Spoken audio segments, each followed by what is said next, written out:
2444 ഗ്രൂപ്പിലേക്ക് ഷെയർ ചെയ്യാം. എന്നാലേ എനിക്ക് ഉറക്കം കിട്ടുള്ളൂ. രാത്രി എന്റെ പണിയതാണ്. ഇങ്ങനെ നമുക്കിടയിൽ ഭിന്നിപ്പുണ്ടാക്കാൻ, നമുക്കിടയിൽ പരസ്പരം വിയോജിപ്പുണ്ടാക്കാനൊക്കെ ശ്രമങ്ങൾ. എന്നാൽ ഞാൻ വീണ്ടും ആവർത്തിച്ചു പറയുന്നു, സമസ്ത കേരള ജംഇയ്യത്തുൽ ഉലമാ അഹ്ലുസുന്നത്തി വൽ ജമാഅത്തിന്റെ സംരക്ഷണത്തിന് വേണ്ടി ഉണ്ടാക്കിയ ഒരു സംഘടന, ദീനിന്റെ നേരായ മാർഗങ്ങൾ ഉണ്ടാക്കാൻ വേണ്ടി ഉണ്ടാക്കിയ സംഘടന.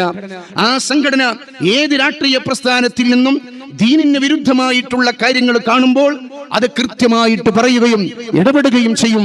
ഒന്ന് ആദർശപരമായ വിഷയത്തിനെതിരായി വരുമ്പോൾ അത് സമസ്ത പറയും. അത് പറയാനുള്ള സമസ്ത ഉണ്ടാക്കിയിട്ടുള്ളത്. ദീനിന് വിരുദ്ധമായ പൊതുവായ വിഷയം വരുമ്പോൾ പറയും. ന്യൂനപക്ഷങ്ങളെ ബാധിക്കുന്ന വിഷയങ്ങൾ ഇവിടുത്തെ ഭരണാധികാരികളോ പ്രതിപക്ഷത്തിന്റെ ഭാഗത്തു നിന്നോ ഉണ്ടായിക്കഴിഞ്ഞാൽ അതിനെതിരെ സമസ്ത ശബ്ദിക്കും, ഇടപെടുകയും ചെയ്യും. പ്രിയമുള്ളവരെ, അല്ലാത്തൊരു പ്രശ്നം നമുക്കിടയിലില്ല. ഇതിനെയൊക്കെ ഏതെങ്കിലും രാഷ്ട്രീയ പ്രസ്ഥാനവും സമസ്തയും തമ്മിലുള്ള പ്രശ്നമാണെന്ന് വരുത്തി തീർത്ത് നമുക്കിടയിൽ അകൽച്ചയുണ്ടാക്കാനും നമുക്കിടയിൽ ഭിന്നിപ്പുണ്ടാക്കാനും ഒക്കെ ശ്രമിക്കുന്നവരെ കൃത്യമായി തിരിച്ചറിഞ്ഞ് നമ്മൾ നെഞ്ചേറ്റിയ, മരിക്കുന്ന സമയത്ത് ലാ ഇലാഹ ഇല്ലല്ലാഹ് എന്നുറക്കെ പറഞ്ഞ് മരണപ്പെട്ട മഹാരഥന്മാരായ ആലിമീങ്ങൾ നമ്മൾ ഏൽപ്പിച്ച സമസ്ത കേരള ജംഇയ്യത്തുൽ ഉലമാ എന്ന മഹത്തായ പ്രസ്ഥാനത്തിന് വേണ്ടി ആത്മാർത്ഥമായി നമ്മൾ പ്രവർത്തിക്കുക നമുക്ക് കിട്ടിയ വലിയൊരു ഭാഗ്യതാണ്. നിങ്ങളുടെ നാട്ടുകാരനായ കോഴിക്കോട് ജില്ലയിലെ സമസ്തയുടെ മുഷാവറംഗമായിരുന്ന എൻ അബ്ദുള്ള മുസ്ലിയാർ മരിക്കുന്ന കുറച്ച് ദിവസം എല്ലായിടത്തും സിയാറത്ത് നടത്തി. മഹാനായ അബ്ദുള്ള ഉസ്താദ് ആയിരുന്നത്, പടച്ചവനെ എന്നെ വെള്ളിയാഴ്ച രാവിൽ ഈമാനോടുകൂടെ മരിപ്പിക്കണേ. സിയാറത്ത് ശിർക്കാണെങ്കിൽ ബഹുമാനപ്പെട്ട അബ്ദുള്ള മുസ്ലിയാർ ദുആ ചെയ്തത് പോലെ തന്നെ അല്ലാഹു ഉത്തരം കൊടുത്തു.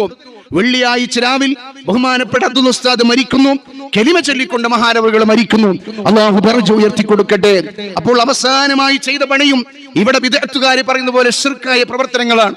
ബഹുമാനപ്പെട്ട ഔലിയാക്കൾ സ്വാലിഹീങ്ങളുടെ ഒക്കെ ഖബറുകൾ ചെന്ന് സിയാറത്ത് നടത്തി അള്ളാഹിനോട് ഈമാനോടുകൂടെ മരിപ്പിക്കാൻ പറയാണ്. ഇത് ബിദ്അത്തിന്റെ ഭാഷയിൽ പറഞ്ഞാൽ വിരോധാഭാസമാണ്. കാരണം ശിർക്ക് ചെയ്തിട്ട് ഈമാനോട് മരിപ്പിക്കാൻ പറയേ, രണ്ടും വൈരുദ്ധ്യമല്ലേ? പക്ഷേ മഹാനായ അബ്ദുൽ ഉസ്താദ് അവറുകൾ ഈമാനോടുകൂടെ കലിമ ചൊല്ലി റാഹത്തായി മരിച്ചിട്ടുണ്ടെങ്കിൽ നമ്മൾ ഉയർത്തിപ്പിടിക്കുന്ന ഈ വിശുദ്ധമായ ആദർശം, നമ്മൾ ഉയർത്തിപ്പിടിക്കുന്ന അഹ്ലുസുന്നത്തി വൽ ജമാഅത്ത് എന്ന ആദർശം, അതിൽ യാതൊരു തകരാറുമില്ല എന്ന് കൃത്യമായി മനസ്സിലാക്കുകയും നമ്മൾ ഇൻഷാ അല്ലാഹ് സമസ്തയുടെ 100ാം വാർഷികം 2026 ഫെബ്രുവരി ആദ്യവാരത്തിൽ കാസർഗോഡ് കുനിയയിൽ വെച്ച് വരക്കൽ മുല്ലക്കോയ തങ്ങൾ നഗരിയിൽ നടക്കുകയാണ്. ആ മഹത്തായ സമ്മേളന വിജയത്തിന് വേണ്ട പ്രവർത്തനങ്ങൾക്ക് നിർവഹിക്കാം. ഓരോ ഭാഗത്തും ചുമരത്തുകൾ തുടങ്ങി, ബോർഡുകൾ വെക്കാൻ തുടങ്ങി. ഇൻഷാ അല്ലാഹ് നമ്മുടെ നടുവന്നൂർ മേഖലയിലെ എല്ലാ മഹല്ലുകളിലും നമ്മൾ പറ്റാവുന്ന സ്ഥലങ്ങളിലൊക്കെ ചുമരത്ത് നടത്തുക. അതുപോലെ നല്ല നല്ല ഫ്ലക്സ് ബോർഡുകൾ വെക്കുക, ബാനറുകൾ സ്ഥാപിക്കുക. അതിന്റെ നമ്മൾ നടത്തുന്ന എല്ലാ പരിപാടികളുടെയും ഭാഗമായി സമസ്തയുടെ സമ്മേളനത്തിന്റെ പ്രചരണ പ്രവർത്തനം നടത്തി 100ാം വാർഷികമെന്ന നമ്മുടെ ഒരുപാട് കാലത്തെ സ്വപ്നം